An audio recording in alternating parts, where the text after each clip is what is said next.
بسم اللہ الرحمن الرحیم۔ السلام علیکم محترم ناظرین۔ حضرت خواجہ معین الدین چشتی رحمۃ اللہ علیہ کے مزار شریف کو جب بادشاہ اورنگزیب عالمگیر نے توڑنے کا ارادہ کیا، بادشاہ اورنگزیب عالمگیر کا یہ معمول تھا کہ جس مزار سے انہیں سلام کا جواب نہیں ملتا تھا تو وہ اسے شہید کروا دیتے تھے، اور یہی نیت لے کر یہ حضرت خواجہ معین الدین چشتی رحمۃ اللہ علیہ کی بارگاہ میں بھی آئے، اور انہیں یہ غلط فہمی تھی کہ اللہ کے ولی مرنے کے بعد مزار میں زندہ نہیں رہتے۔ اپنے اسی وہم کو دور کرنے کے لیے اورنگزیب عالمگیر ایک روز اجمیر شریف تشریف لے گئے۔ اجمیر پہنچ کر اورنگزیب عالمگیر نے اپنے قاضی سے کہا کہ چلو میں یہ مان لیتا ہوں کہ غریب نواز اللہ کے ولی ہیں، مگر جب میں مزار پر حاضر ہو کر ان کو سلام پیش کروں گا تو مجھے سلام کا جواب ملنا چاہیے۔ اگر میرے سلام کا جواب مجھے نہیں ملا تو میں مزار شریف کو توڑ دوں گا۔ شہنشاہ ہند اورنگزیب عالمگیر جب مزار پر پہنچے اور وہاں پر حاضری دی تو وہاں پر ایک مفلوک الحال شخص بیٹھا ہوا تھا۔ وہ شخص انتظار کر رہا تھا تو بادشاہ اورنگزیب نے اس شخص سے پوچھا، اے شخص، کیا معاملہ ہے؟ تم یہاں پر کیوں بیٹھے ہو اور تم پریشان کیوں لگ رہے ہو؟ تو اس شخص نے بادشاہ اورنگزیب سے فرمایا، حضرت، میں آنکھ سے نابینا ہوں، یعنی میں اندھا ہوں، اور کافی عرصے سے خواجہ غریب نواز رحمۃ اللہ علیہ سے دعا کر رہا ہوں کہ میری آنکھوں کی روشنی واپس آ جائے، لیکن کوئی فائدہ نہیں ہوتا۔ میں کافی عرصے سے یہاں حاضری دیتا ہوں اور رو رو کر دعا کرتا ہوں کہ اللہ تعالیٰ اپنے اس ولی کے صدقے میں میری آنکھوں کی روشنی مجھے عطا کر دے، مگر آج تک مجھے کوئی فائدہ نہیں ہوا، یعنی میری آج تک کوئی حاضری اور دعا قبول نہیں ہوئی۔ تو بادشاہ اورنگزیب عالمگیر نے اس اندھے شخص سے کہا کہ میں مزار پر سلام پیش کرنے جا رہا ہوں، اور جب میں واپس آؤں اور اب تک تیری آنکھوں کی روشنی تجھے نہ ملی تو اس تلوار سے تیری گردن اڑا دوں گا۔ اتنا سننا تھا کہ وہ اندھا شخص اور زیادہ پریشان ہو گیا اور زیادہ غمگین ہو گیا، اور اندھا شخص یہ سوچنے لگا کہ اب تک تو میری آنکھوں کی روشنی نہیں تھی، لیکن اب میری گردن کی باری آ گئی۔ یعنی وہ اندھا شخص کہنے لگا کہ اب تک تو میں اپنی آنکھوں سے پریشان تھا کہ میری آنکھوں کی روشنی نہیں ہے، میں اندھا ہوں، لیکن اب بادشاہ نے میری گردن اڑانے کی بات کہی ہے، یعنی اب میرا بچنا بہت مشکل نظر آ رہا ہے۔ پھر اس اندھے شخص نے زور زور سے رو رو کر اور تڑپ تڑپ کر حضرت خواجہ غریب نواز رحمۃ اللہ علیہ سے فریاد کرنے لگا۔ جب بادشاہ اورنگزیب نے مزار کے پاس جا کر خواجہ غریب نواز رحمۃ اللہ علیہ کو سلام پیش کیا تو مزار میں سے کوئی بھی جواب نہیں ملا۔ جب بادشاہ اورنگزیب نے ایک مرتبہ سلام پیش کیا تو جواب نہیں ملا، پھر بادشاہ اورنگزیب نے دوسری مرتبہ سلام پیش کیا، پھر بھی سلام کا جواب نہیں ملا، لیکن جب تیسری مرتبہ بادشاہ اورنگزیب نے سلام پیش کیا تو اندر سے آواز آئی، وعلیکم السلام عالمگیر حجتی۔ اورنگزیب عالمگیر یہ سن کر دنگ رہ گئے۔ سبحان اللہ! بادشاہ اورنگزیب عالمگیر اس واقعے سے بہت متاثر ہوئے اور انہوں نے حضرت خواجہ غریب نواز رحمۃ اللہ علیہ کی روحانی بزرگی تسلیم کر لی۔ پھر اورنگزیب عالمگیر مزار سے واپس لوٹنے لگے تو کیا دیکھتے ہیں کہ اس شخص کی آنکھیں روشن ہو چکی ہیں۔ بادشاہ اورنگزیب عالمگیر کو دیکھ کر وہ شخص زور زور سے کہنے لگا کہ اے بادشاہ اورنگزیب، میری آنکھیں صحیح ہو گئی ہیں، مجھے اللہ تعالیٰ نے معاف کر دیا ہے، خواجہ غریب نواز نے میری فریاد کو سن لیا ہے۔ دوستو، یہ واقعہ ہونا تھا کہ بادشاہ اورنگزیب رحمۃ اللہ علیہ خود ایک اللہ کے ولی بن گئے۔ اللہ اکبر! محترم ناظرین، جب حضرت خواجہ غریب نواز رحمۃ اللہ علیہ اجمیر پہنچے تو اس وقت اجمیر میں ایک مندر تھا جو اس وقت کا سب سے بڑا مندر تھا، اور صرف راجاؤں اور رانیوں کی عبادت کے لیے مخصوص تھا۔ مندر کے ساتھ ہی ایک تالاب تھا جس کا نام انا ساگر تھا۔ ہندو لوگ اس تالاب کے پانی کو انتہائی پوتر یعنی انتہائی متبرک خیال کرتے تھے۔ ان کا عقیدہ تھا کہ جو اس تالاب میں غسل کر لے اس کے سب گناہ جڑ جاتے ہیں۔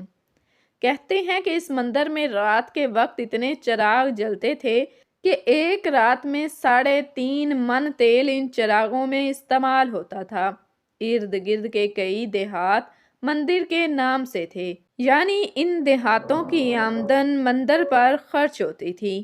مندر میں ہزاروں ملازمین تھے جن کا کام آنے والوں کی رہنمائی کرنا تھا کہ کون سا خدا بیٹے عطا کرنے والا ہے، کون سا دیوتا صحت اور تندرستی کا مالک ہے، اور کس مورتی کی پوجا سے دولت مہربان ہوتی ہے۔ حضرت خواجہ غریب نواز رحمت اللہ علیہ اس مندر میں تشریف لے گئے اور انا ساگر سے کچھ فاصلے پر چٹائی بچھا کر اپنے مریدوں کے ہمراہ بیٹھ گئے۔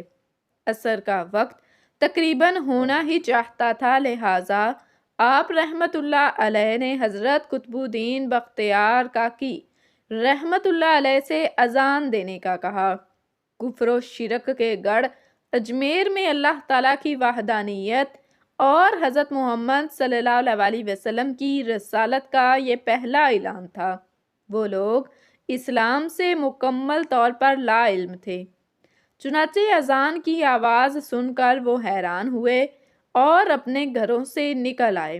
جب مسافروں نے انا ساگر کے پانی سے وضو کیا اور نماز پڑھنا شروع کیا، سب ہندو حیران رہ گئے کہ سب بھگوان تو اندر ہیں تو یہ لوگ صحن میں کس بھگوان کو سجدہ کر رہے ہیں۔ جب شام ہوئی تو راجا کے اونٹ جو دن میں چرنے کے لیے گئے ہوئے تھے اپنے چرواہوں کے ساتھ واپس آنے لگے۔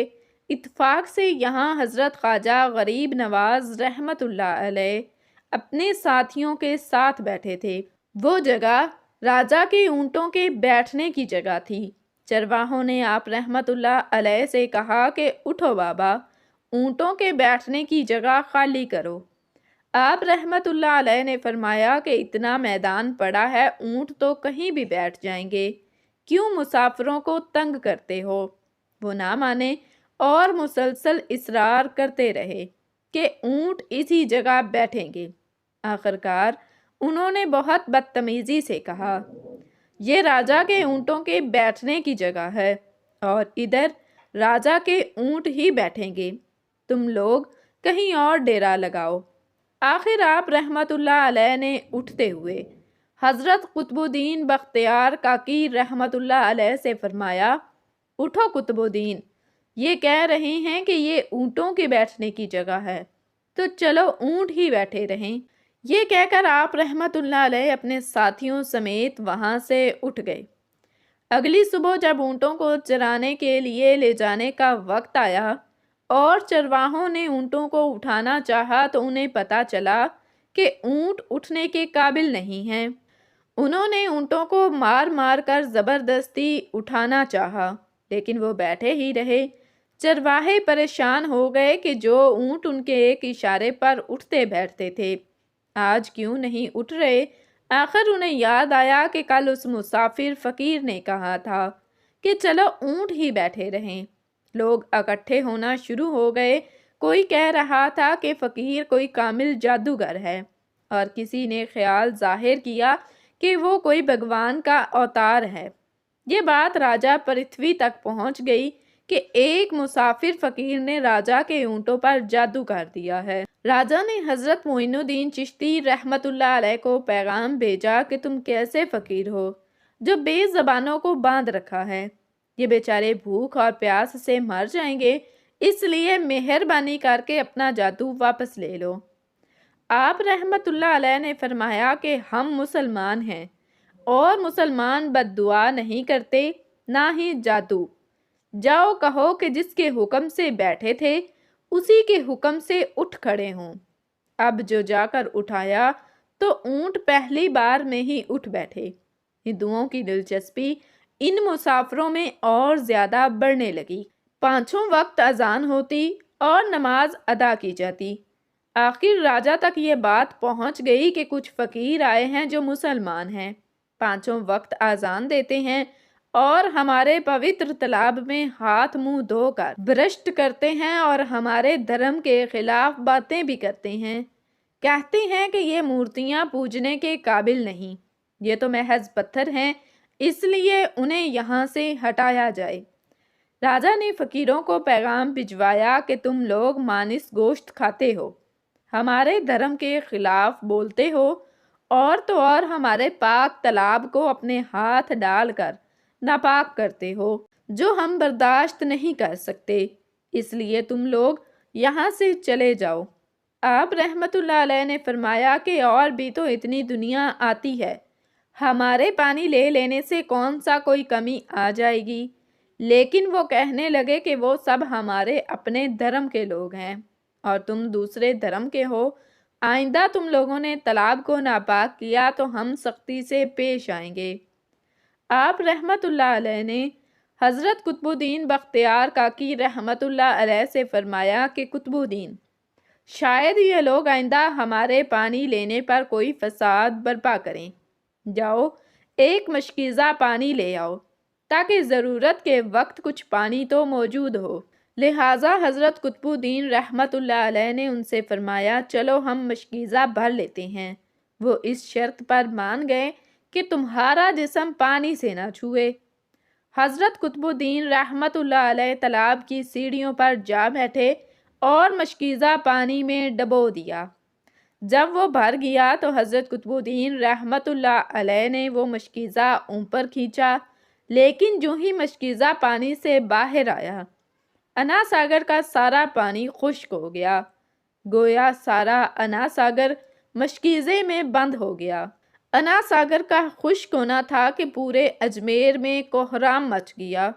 وہ رو رہے تھے کہ ہم جو گناہوں کی گٹھڑیاں لاتے ہیں وہ انا ساگر میں غسل کر کے ان سے چھٹکارا پا لیتے ہیں، اب ہم گناہوں کا بوجھ لیے کدھر جائیں گے؟ سارے علاقے میں خبر پھیل گئی کہ مسافر فقیر نے جادو کے زور سے انا ساگر کو خشک کر دیا ہے۔ راجہ اس نئی صورتحال سے بہت پریشان ہوا۔ اس نے اپنے وزیروں کو بلایا، سب نے یہی کہا کہ فقیر یا تو جادوگر ہے یا پھر واقعی کوئی کامل فقیر ہے۔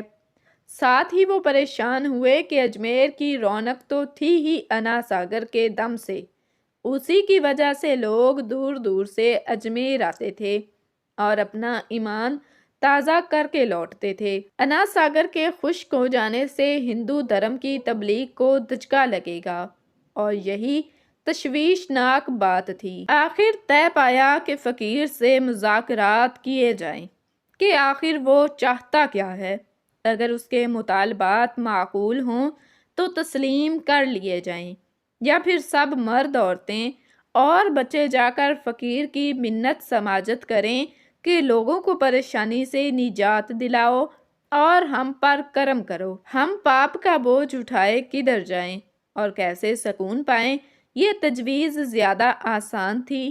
لہٰذا تمام لوگ بابا صاحب رحمت اللہ علیہ کے پاس آئے اور بولے، بابا تم بھی وضو کر لیا کرنا، لیکن بھگوان کے واسطے ہمارا انا ساگر ہمیں لوٹا دو۔ آپ رحمت اللہ علیہ نے حضرت قطب الدین رحمت اللہ علیہ سے فرمایا، جاؤ قطب الدین، مشکیزہ واپس تالاب میں الٹا دو۔ جو ہی مشکیزہ تالاب میں الٹایا گیا، انا ساگر کناروں تک اچھل آیا۔ اس پانی نے کئی دلوں کو دھو ڈالا۔ ہندو قوم کی اپنی تاریخی کتابوں میں بھی ہندو مورخ اس بات کو تسلیم کرتے ہیں کہ اس شام 32,000 ہندو کلمہ پڑھ کر مسلمان ہو گئے۔ سبحان اللہ۔ ناظرین، ویڈیو کیسی لگی؟ ویڈیو کو لائک کر دیں، شیئر کر دیں۔ مزید ایسی ویڈیوز کے لیے ہمارے چینل کو سبسکرائب کر دیں۔ کمنٹ سیکشن میں اللہ تعالیٰ کے 99 ناموں میں سے ایک نام ضرور ٹائپ کریں۔ اللہ حافظ۔